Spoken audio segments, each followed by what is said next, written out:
Hello viewers, this is another Friday on our Wapadela live show, which has been brought to you by none other than Timvelen Mount Pepos, Zambia, in conjunction with the favorite TV station, Litovia.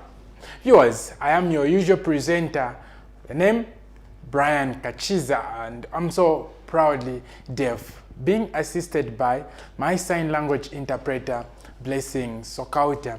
Viewers, this program is available for sponsorship. If you are able to, you can reach us on the number 0974 75 8855. 0974 75 8855 is the number you can use for more details.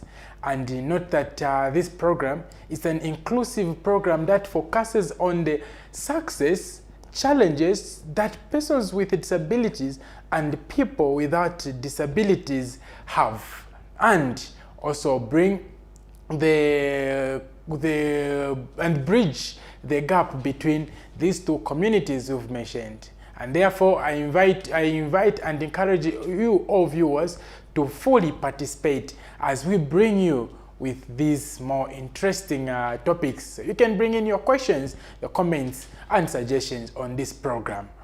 And not to forget, this program, it's every Friday. So please make sure that you keep on the program on your schedule.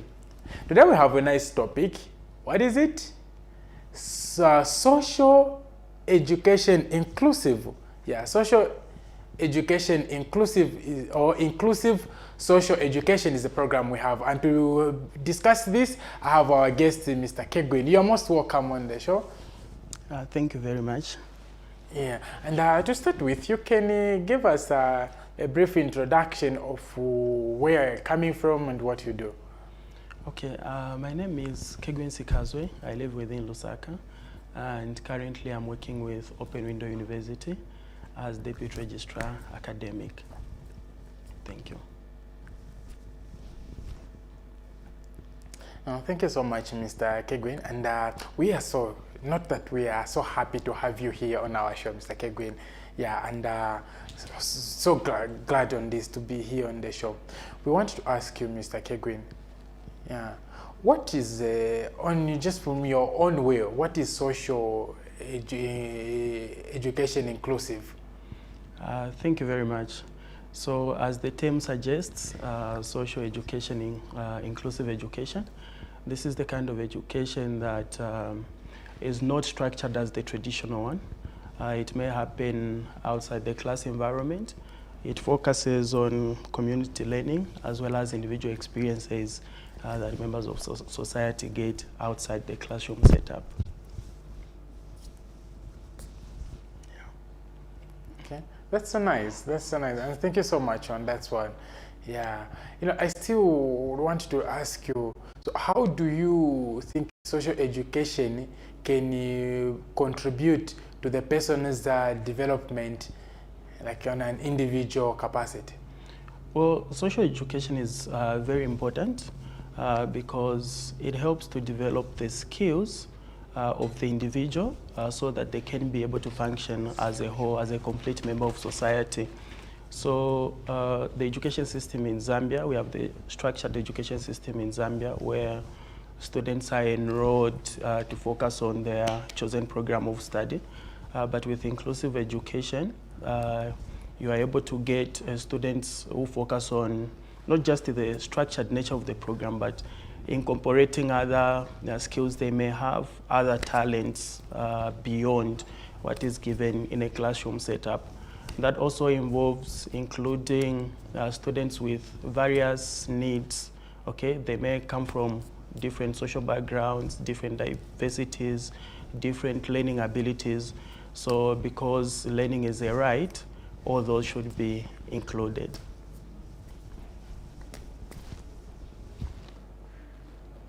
Wow, thank you so much, Mr. KEGWIN, on that one. And the viewers out there, we invite you all to feel free and know that the line has been opened for comments and calling. You can call us on the number on the screen. Yeah. Now, what are the key principles of social inclusive education? Thank you very much. So, as already alluded to, the key principles are to ensure that everyone has access to an education. It also means having respect for individual learners. It also involves structuring education to the needs of an individual or to the capacity that the student has. So this is a little bit different from the traditional way of learning. So include all the background, the circumstances that the individual may have, which are different, so that they too can have access to an education. As mentioned, education is a right for all.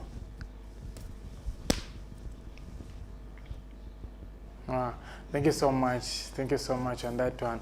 And Mr. KEGWIN, yeah, we understand that you being a registrar, like you said, and now we talk of the importance of inclusivity. So on that one, why do you think social inclusive is important in education, and what benefits does it provide to students who are living with disabilities or coming from different backgrounds?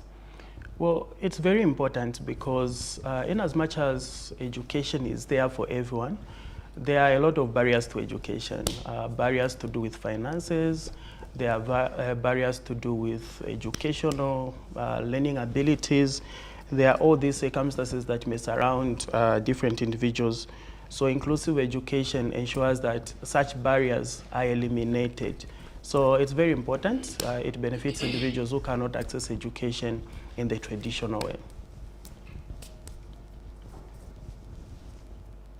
That's so awesome, and thank you so much. You know, I would like to ask you this question: what challenges have you been facing, like in implementing the social inclusive education? Challenges that, especially the students who have been applying to your institution.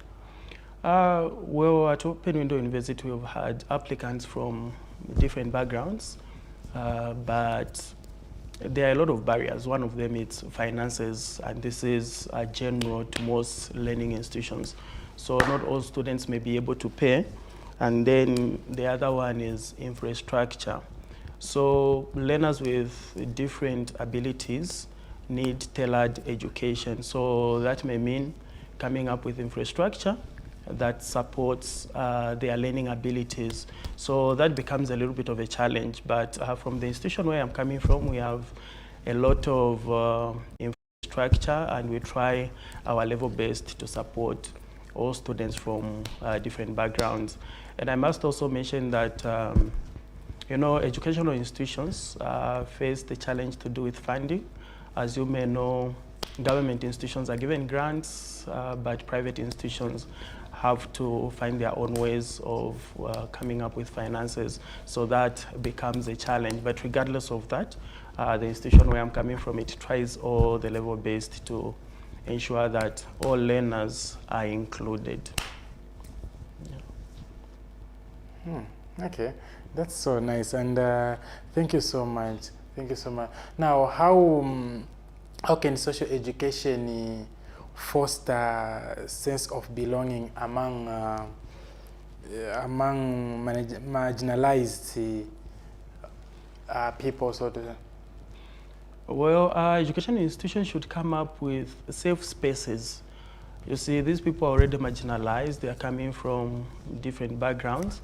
And if they join an institution which is not able to accommodate their needs, they may feel isolated, and they may feel very segregated, and that may be a barrier to learning.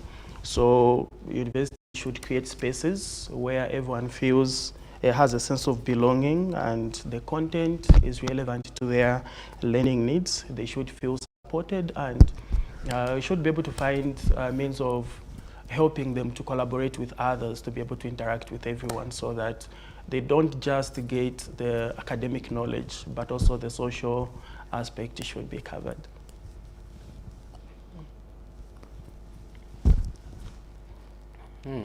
That's awesome, and we're so happy. Viewers, I'm sure you're getting the fire which is coming from the discussion with Mr. KEGWIN. So please if you're so interested, you can bring in those questions and burning questions on the number which is there. And Mr. KEGWIN, we move to teaching methods and strategies. So I want to know, what challenges have you been facing in promoting inclusive education, especially when it comes to enrolling of new students? We haven't had several challenges. My university tries their level best to ensure that students are accommodated. Yeah, we they do tailor the learning to the various needs of the students. But as already mentioned, most needs have to do with financial support, access to funds. So those are some of the challenges, but we try our level best to make sure that our spaces are accommodative of everyone. They feel supported. We are there for them, especially from the Registrar's department, to ensure that we are there for all students whenever there is need. Yeah, so everyone is welcome. Okay, that's awesome, and thank you so much. Now, do you think when it comes to technology, do you think it can play a good role in supporting inclusive education training? Well, technology is not just there to play a role. Actually, it is the key. You know, we are living in the technological world. Before this, people faced various challenges. I remember a long time ago, not just from the learning institution, I grew up with, I was interacting with a man in the community. I happened to grow up as one of Jehovah's Witnesses. We had a man who was blind, so he had to get his Braille literature specifically for him, and it would come from the USA every month for him, and he was accommodated. I remember it used to be a very nice occasion when he receives his literature. Yeah, but not everyone can be that fortunate. So a long time ago, people used to face a lot of challenges when it comes to having tools that could support their needs. So we are in the digital age where technology is essential for everything. So technology is actually key, because there you are going to find apps that can help probably to interpret information. We have assistive touch. We also have a lot of learning platforms, including almost everyone. So without technology, it becomes very hard. But thanks to technology, it is actually a key to including everyone in the learning educational system. Wow. Thank you so much. Thank you so much. Viewers, we are going for a short break, and we'll be coming soon. Stay tuned as we come back for more.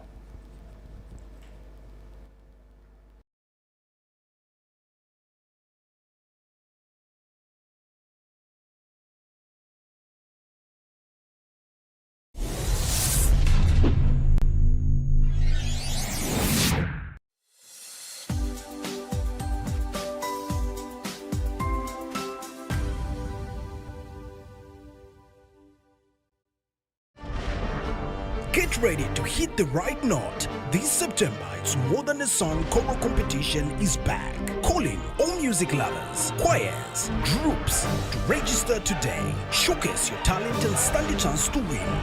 Third prize, 20,000 kwacha. Second prize, 30,000 kwacha. Fifth prize, 50,000 kwacha. Registration fees only 500 kwacha per group. Registrations end on September the 15th, 2025.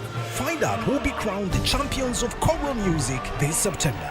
To register, call 0972 568195 or 0977 908064. At Manzi Valley, we pride ourselves in giving you the cleanest and safest mineral water on the Zambian market.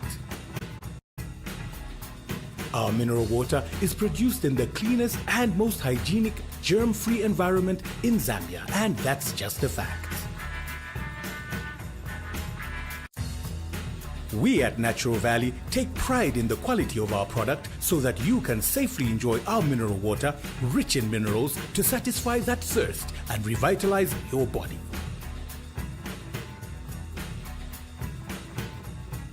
So grab a bottle of Manzi Valley mineral water now to beat that thirst with the cleanest bottled water in Zambia. Your future can't wait. Why delay your dreams when you can fast track your success at Curso University? March 10, 2025. Mark your calendar.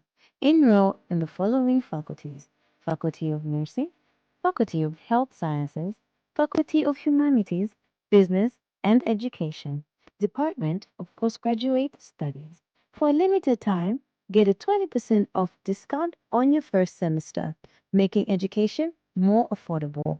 Plus, we offer a very flexible payment plan, 50% upfront to start, the rest to be paid in manageable monthly installments. Study full-time, distance, and online, making it perfect for in-service workers and international students too. Don't miss out. Call us now and secure your place. Curso University, meeting the educational needs of today. Welcome back, viewers. Yeah, we still have some more to discuss with Mr. KEGWIN. And Mr. KEGWIN, we want to understand about what role do collaborative learning and the peer supportive play by inclusive education in inclusive education? Collaborative learning is very important because it ensures that students learn not just from their lecturers, but they can also learn from their peers, they can share experiences, so they end up developing all the faculties, the social faculties, as well as the academic aspect. So collaborative learning is actually very important because it supports the students throughout their academic journey. Yeah. Oh, wow. Thank you so much. Thank you so much, Mr. KEGWIN. And what do you think should be added in the curriculum, education curriculum, to ensure that it's fully inclusive and it plays the good role for inclusivity? When we talk of inclusivity, we are not just focusing on learners with various abilities. We are also focusing on learners that are coming from different backgrounds, different geographical environment, and this reminds us of rural learners. Currently, if you look at the higher education authorities' admission requirements, especially at university level, there are not so many different pathways, like the qualifications are the same across all institutions of learning. So if the curriculum could be tailored to the different needs of students coming from various environments, I think it could be helpful. One such important aspect that comes to my mind is English. You realize that all programs, all subjects at grade 12 are very important, especially science programs. They are not just important for academic development, but they are also very important for the person to function in society. To make financial decisions, you need some arithmetic knowledge. To make decisions about health, you need some science knowledge there. So even people don't proceed to universities, they need that knowledge. And yet, when enrolling for universities, all these programs are actually optional, but English is mandatory. Of course, it's very important. English is very important because someone needs to comprehend the material that they are learning. But a person who started high school, who started school from primary school to high school, they have been learning in English. So should it also be a requirement to enter into university across all programs? Of course, it may be needed for some programs such as media studies, but what about STEM programs, science, technology, engineering, and mathematics? Is there a correlation between proficiency in English and academic success? So such things need to be looked at by policymakers. This is because if you look at students coming from rural areas, they are not privileged like students who are in urban areas, because here you're able to interact with everyone in English, but for people who come from rural areas, they don't have such an opportunity. Their lecturers, their teachers may not be qualified, they may not be as proficient in English as the rural, the urban counterparts. They may not also have the material, and yet to access university, the requirements are the same. So it's been something I've been thinking about, if the government can look at that and see whether it could be tailored. And just as an addition, when someone is applying, for example, to go abroad, probably you want to go and study in Russia, you want to go and study in China. Chinese is needed and Russian is needed, but they will not ask for that before you qualify to go to such countries. They'll first enroll you, and then they'll support you through your academic journey whilst you're already enrolled. So is that something that we can also tailor to students coming from rural areas, to include them in the educational system? You accept them even if they do not have the English qualification, and then support them at university level. So that's something that could be looked at, so that people coming from rural areas, they could also be included, so that ultimately as they graduate, they can be able to tackle their community problems according to their rural areas. Yeah, so that's one thing. The other thing, our curriculum is made in such a way that it focuses on rote memorization of information, recalling of facts. You could miss school for some time, but as long as you're able to remember the information during exams, then you are okay, you pass. It's not meant to solve real-world problems. So if that could also be changed, it focuses on changing problems. You focus on learners with different abilities and make it practical for them. I think that could be a very good inclusivity in the education system in Zambia. And thank you so much. Thank you so much, Mr. KEGWIN. Yeah. Now, how can educators incorporate social justice schemes into their social education program? One way is by doing research. Educators need to do research so that they can be able to identify the problems and be able to respond to those needs. Yeah, another one, as I've already mentioned, there should be fairness in the curriculum. How fair is it if the curriculum is just supporting the students from urban areas and not those from rural areas? So if research is done, for example, the example I gave in the previous example of English, they could find whether there's a correlation between English success, proficiency in English, and academic success. If there's no correlation, then that component could be adjusted so that it can respond to the needs of society and make the curriculum more equitable and more just. Wow. Wow. Thank you so much. Viewers, please feel free to come in with your comments on our topic for today. Yeah. I would want to ask you again, Mr. KEGWIN,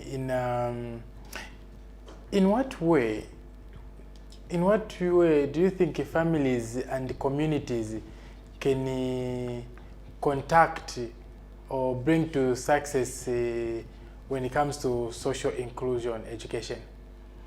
Well, how can they contribute to bring that to life?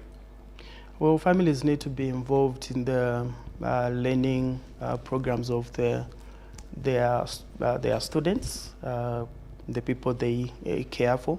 They need to be involved. The universities also, or other institutions of learning, should be able to involve the community and parents so that they can take an interest in what is going on in the education system of their learner, and be able to contribute where necessary. And when they understand what is actually going on, they'll be more able to respond to the needs rather than just supporting financially. Yes, financial support is important, but they need the actual engagement to cultivate an interest in what is going on. So that could also help in promoting inclusive social education.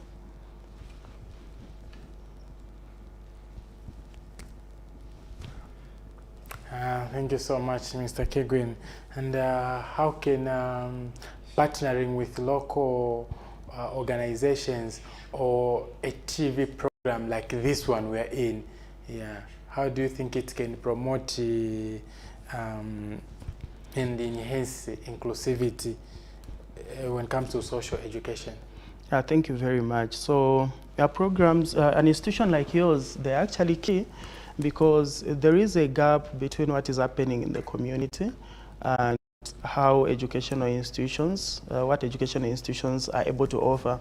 Many people with the different needs in society may not be aware that there are institutions out there that can help to offer education and adapt it to their need.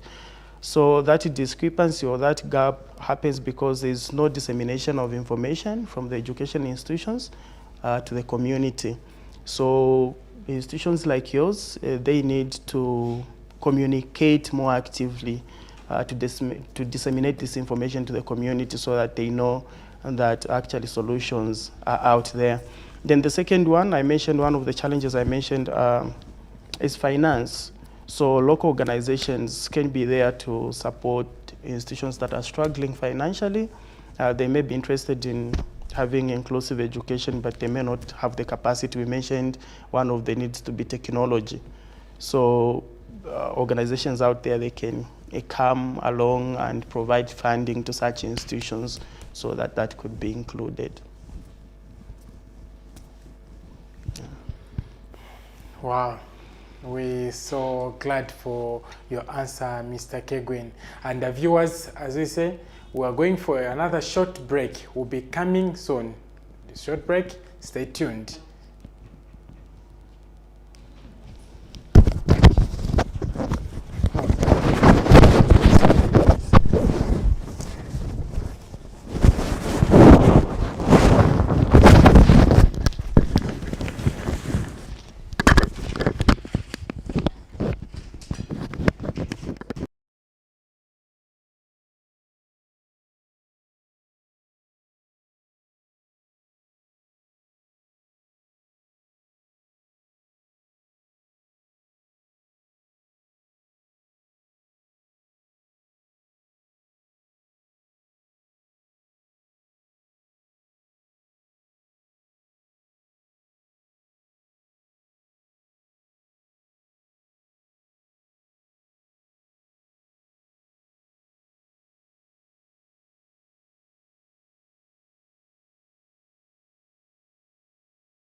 Welcome back, and thank you so much, viewers, for keeping watch and staying tuned on our program.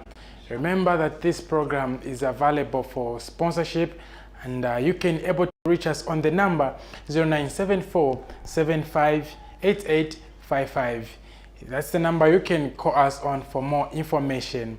And please, viewers, you're able to continue to bring in your participation by sending in the messages, direct call on WhatsApp. You can send on the number which is scrolling, which is on the screen. And we want to continue with Mr. KEGWIN again. Yeah, Mr. KEGWIN, what method can be used to evaluate the effectiveness of inclusive social education programs? Yeah, you would recall that social inclusive programs, most of them are tailor-made to the needs of the individual. So to find out how the programs or the methods are working, there should be constant feedback, and this feedback can come from the learners themselves, from the community. So education institutions offering such programs should ensure that there's regular feedback, and they should be able to track progress and make any improvements necessary so that such programs can remain effective. Wow. Yeah, thank you so much. Thank you so much.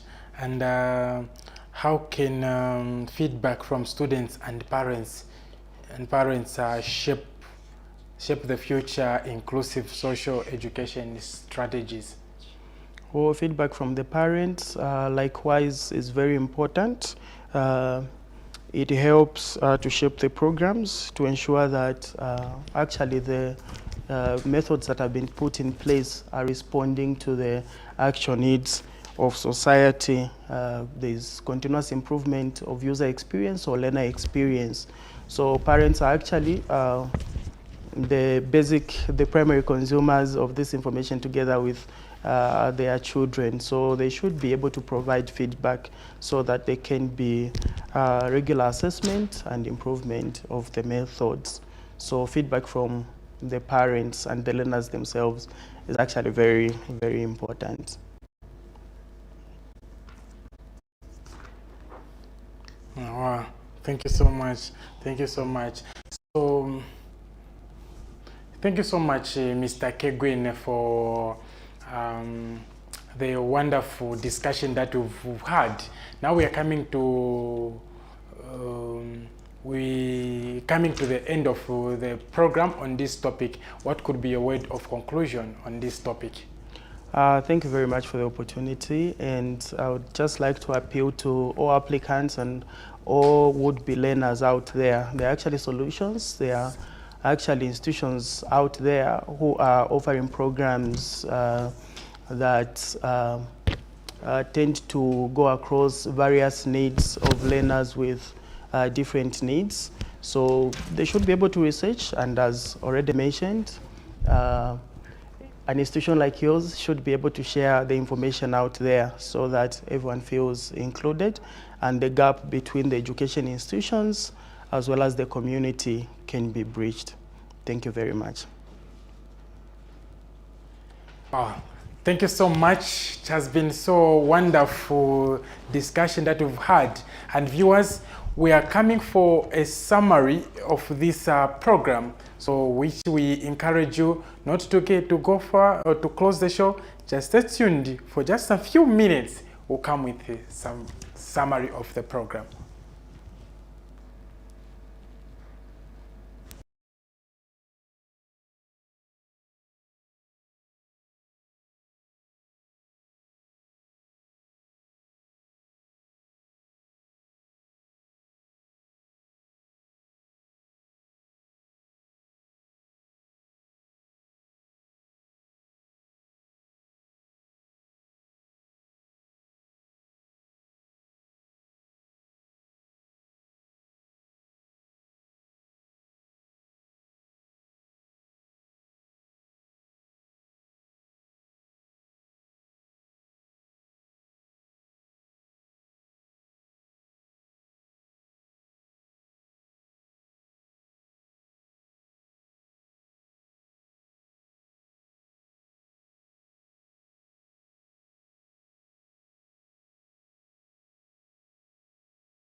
Welcome back, viewers. That has been so nice, and it's so important that we had enjoyed, and so happy to see your full participation on the program. This is a very inclusive and valuable program that everyone anywhere is able to participate and bring in the communication gap for persons with disabilities and the people without disabilities. No wonder we call the program Wapadela. It's so special for everyone.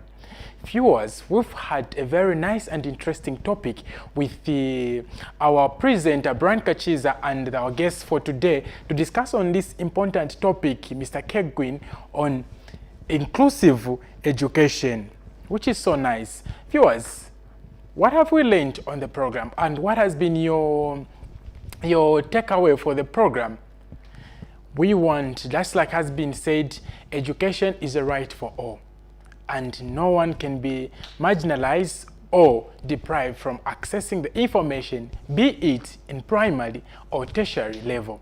And as it's been said, we heard it from the horse's mouth, the deputy registrar, who talked of enrolling and tailoring a curriculum or the program that will be available, and anyone will be able to access the program and have the best education. Social education is different from the cultured education, and we feel like bringing the two types of education together is going to improve somebody's life, be it with or without a disability. Viewers, what can we say about this? Do we need more? We ask you all who are available and able to sponsor this program. It's available for sponsorship. You can reach us on the number that has been talked of, 0974 758855, or the number which is on the screen. This is so important as we bring in the bridge, and we bridge the gap of persons with disabilities and the people without disabilities, and ensuring that everyone lives in an environment that is accessible for all. There are so many issues and challenges that we cannot talk about, but you may know them. Please feel free to reach us on Wapadela and be part of the guest or discussant on this program of inclusive that we always talk about. Viewers, nothing should be a challenge or a hinder or a barrier on someone's access to education. As it was compared to, one cannot be deprived the rights of accessing tertiary or to be enrolled at a university or college because of English, which he or she can improve. Imagine passing biology, chemistry, these other commerce which were set up in English and you understood them very well, but you failed to pass the English subject. Okay, it made me think too much when he raised that point. So now, if we can compare it also on the facilities that can hinder one from acquiring the best education that they would need, can they be excusable reasons we can give, or justified reasons we can give?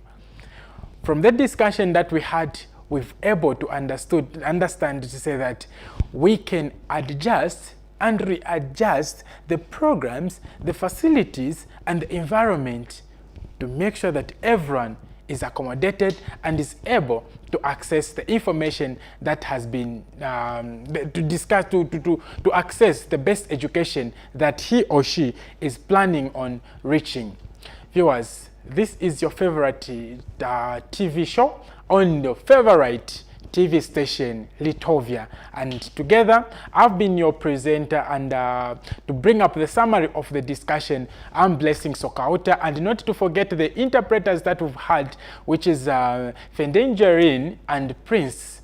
On behalf of all the entire production crew, we would want to appreciate our guest for today, Mr. KEGWIN, and also viewers who've had time to watch and support this program. Note that this program comes every Fridays, 15 hours to 16 hours, with different topics of discussions. And therefore, if you want to reach us, remember the same number which is scrolling on your screen, you can reach us with. At this point of time, we would like to say bye-bye. See you again next time, next week on this same TV show as we discuss on this TV station. Bye-bye.